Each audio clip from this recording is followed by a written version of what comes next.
Let's take a break from the action to ask a historical question. Who were the accusers of Socrates, and why did they go after him?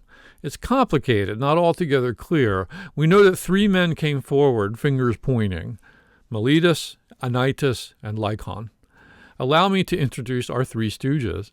Meletus was a minor league tragic poet. Nobody remembers him for his poetry, only for accusing the most famous philosopher of all time.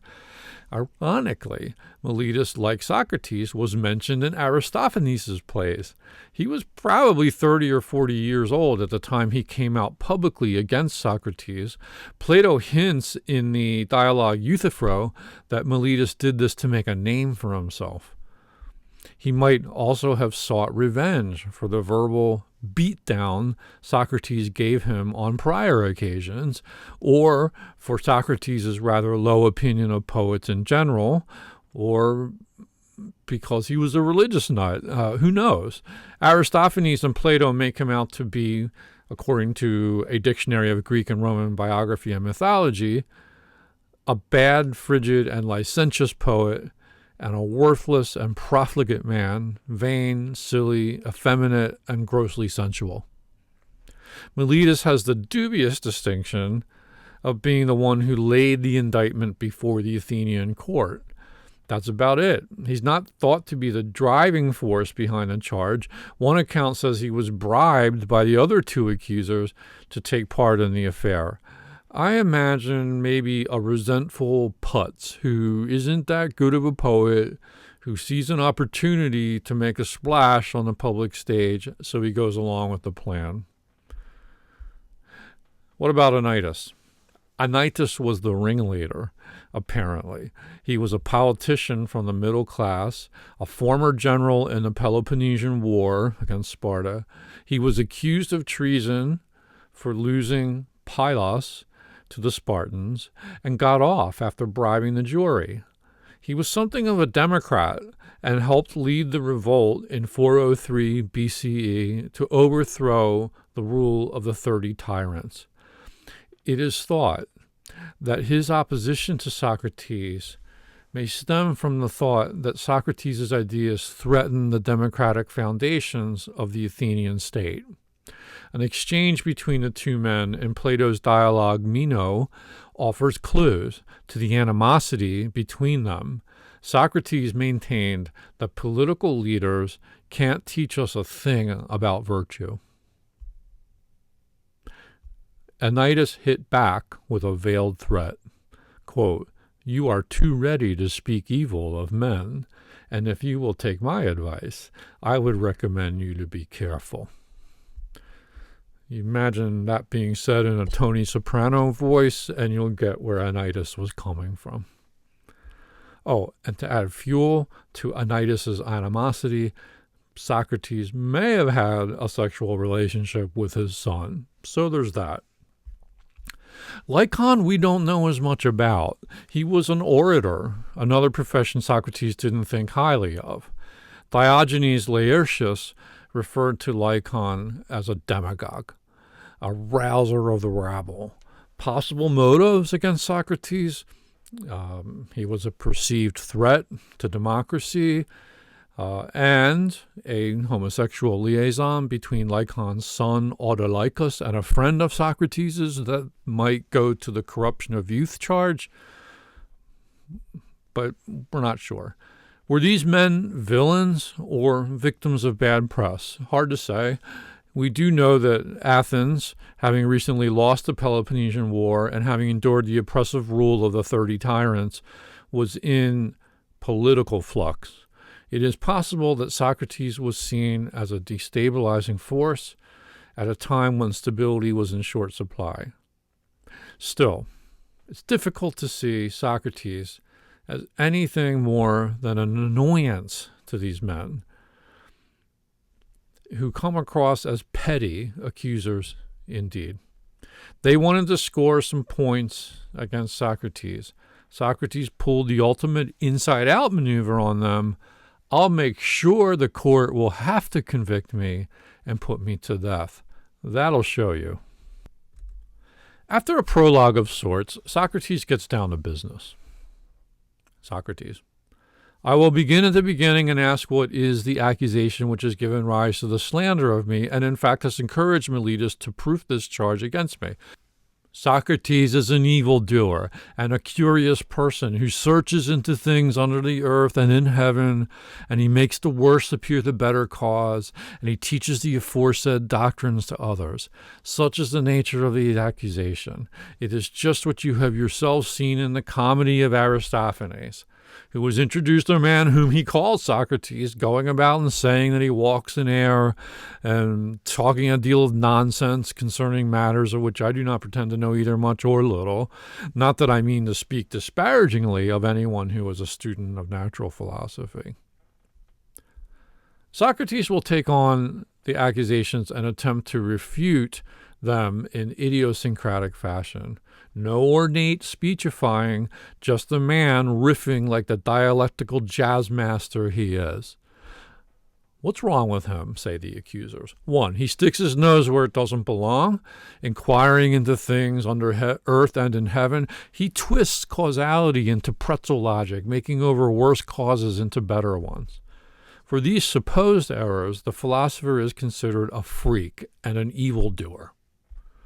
Socrates: I should be very sorry if Meletus could bring so grave a charge against me, but the simple truth is, O Athenians, that I have nothing to do with physical speculations. Very many of those here present are witnesses to the truth of this, and to them I appeal. Speak then, you who have heard me, and tell your neighbors whether any of you have ever known me hold forth in few words or in many upon such matters. You hear their answer. Socrates tries to swipe away the first charge by appealing to facts. Anyone who knows him knows he doesn't speculate about the physical world. He's not a natural philosopher. That would be Aristotle. Nor is he a professional teacher. Socrates now attempts to explain why he has attained this bad reputation. Men of Athens, this reputation of mine has come of a certain sort of wisdom which I possess. If you ask me what kind of wisdom, I reply, wisdom such as may perhaps be attained by man, for to that extent I am inclined to believe that I am wise. Whereas the persons of whom I was speaking have a superhuman wisdom which I may fail to describe, because I have it not myself. And he who says that I have speaks falsely, and is taking away my character. And here, O men of Athens, I must beg you not to interrupt me, even if I seem to say something extravagant. For the word which I will speak is not mine. I will refer you to a witness who is worthy of credit. That witness shall be the god of Delphi. He will tell you about my wisdom, if I have any, and of what sort it is. You must have known Chaerephon. He was early a friend of mine, and also a friend of yours, for he shared in the recent exile of the people, and returned with you. Well, Chaerephon, as you know, was very impetuous in all his doings, and he went to Delphi and boldly asked the oracle to tell him whether, as I was saying, I must beg you not to interrupt. He asked the oracle to tell him whether anyone was wiser than I was.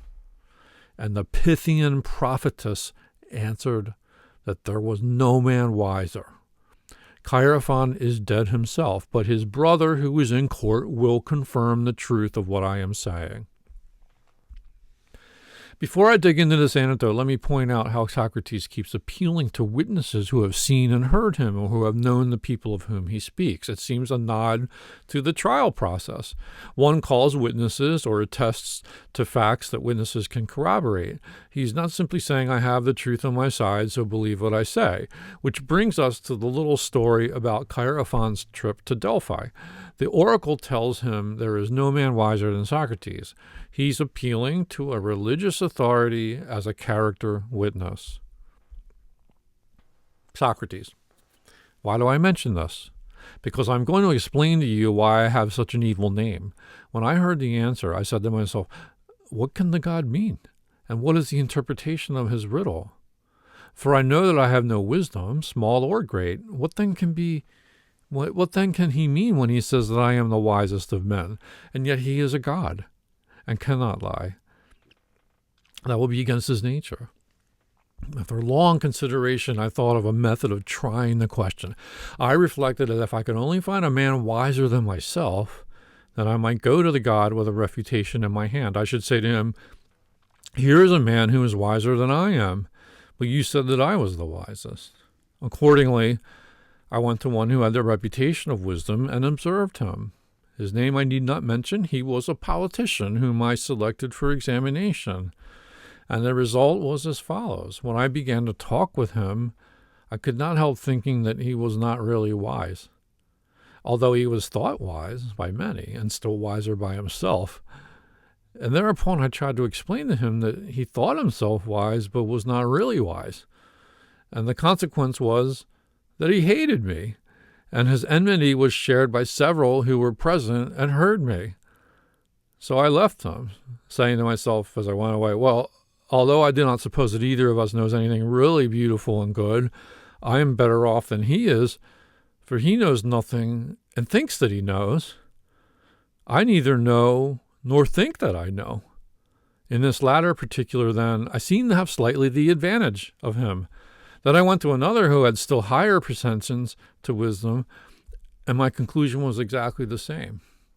Whereupon I made another enemy of him, and of many others besides him. Socrates, for the sake of argument, doesn't buy the oracle's testimony. He means to test it by going around Athens, asking questions, looking for someone wiser than himself. What he finds is ignorance, self-delusion. When you keep pointing that out to people, they begin to hate you. Socrates. Then I went to one man after another, being not unconscious of the enmity which I provoked, and I lamented and feared this. But necessity was laid upon me. The word of God, I thought, ought to be considered first. And I said to myself, go I must to all who appear to know and find out the meaning of the oracle. And I swear to you, Athenians, by the dog I swear, for I must tell you the truth, the result of my mission was just this. I found that the men most in repute were all but the most foolish, and that others less esteemed were really wiser and better. That's a dramatic statement and subversive. Socrates is flying in the face of his accusers, daring them to condemn him. The men most in repute are the biggest fools. Status, reputation, fame do not correlate to wisdom.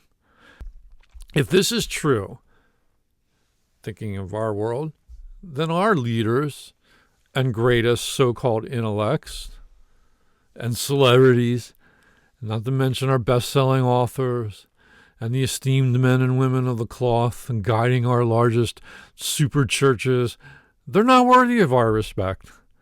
If it is true, then society is built upon a cracked foundation of lies. Socrates. I will tell you the tale of my wanderings and of the Herculean labors, as I may call them, which I endured, only to find at last the oracle irrefutable. After the politicians, I went to the poets, tragic, dithyrambic, and all sorts. And there I said to myself, you will be instantly detected. Now you will find out that you are more ignorant than they are.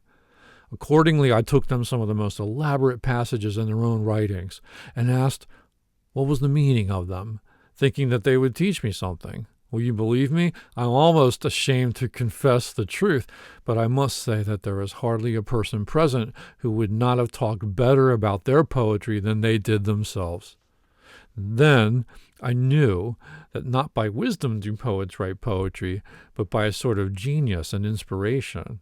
They are like diviners or soothsayers, who also say many fine things, but do not understand the meaning of them. The poets appeared to me to be much in the same case, and I further observed that upon the strength of their poetry, they believed themselves to be the wisest of men in other things in which they were not wise. So I departed, conceiving myself to be superior to them for the same reason that I was superior to the politicians. Don't you find it true that just because someone excels at one thing, like poetry or bricklaying or chess, they often assume they are entitled to be an expert on everything? It's not how it works. Socrates. At last I went to the artisans. I was conscious that I knew nothing at all, as I might say, and I was sure that they knew many fine things. And here I was not mistaken, for they did know many things of which I was ignorant, and in this they certainly were wiser than I was. But I observed that even the good artisans fell into the same error as the poets. Because they were good workmen, they thought they also knew all sorts of high matters, and this defect in them overshadowed their wisdom. It is as if Socrates is deliberately goading the court to hate him even more. He's giving them the legal equivalent of a hockey player face wash. Smell the glove, Athenians. Socrates. This inquisition has led to my having many enemies of the worst and most dangerous kind, and has given occasion also to many calumnies. And I am called wise, for my hearers always imagine that I myself possess the wisdom which I find wanting in others. But the truth is, O men of Athens, that God only is wise, and by his answer he intends to show that the wisdom of men is worth little or nothing. He is not speaking of Socrates. He is only using my name by way of illustration, as if he said, he, O men, is the wisest, who, like Socrates, knows that his wisdom is, in truth, worth nothing. And so I go about the world, obedient to the God, and search and make inquiry into the wisdom of anyone, whether citizen or stranger, who appears to be wise. And if he is not wise, then in vindication of the oracle, I show him that he is not wise. This man's self-appointed job is to go around town exposing any man's fraudulence before the truth. Human wisdom is worthless because it isn't wise. Humans are limited, flawed, blind to truth. But people wish to be thought wise. They try mightily to make us think they are wise. None of this makes them wiser. No wonder they hated Socrates. It's an unbearable truth to be forced to see. Hey, stupid, you think you know squat? You do not know squat. Yes, I'm talking to you, and you, and you. The only thing that makes Socrates relatively wiser is that he knows he isn't wise, or so he says. He's not conning himself, as the others do. The path to wisdom begins with that honest admission. This is one of Socrates' most vital insights. Understand, first of all, that you do not know, that you are not wise. Start there. This begs the question, how do we know what wisdom is? How does Socrates know what wisdom is, if nobody has it?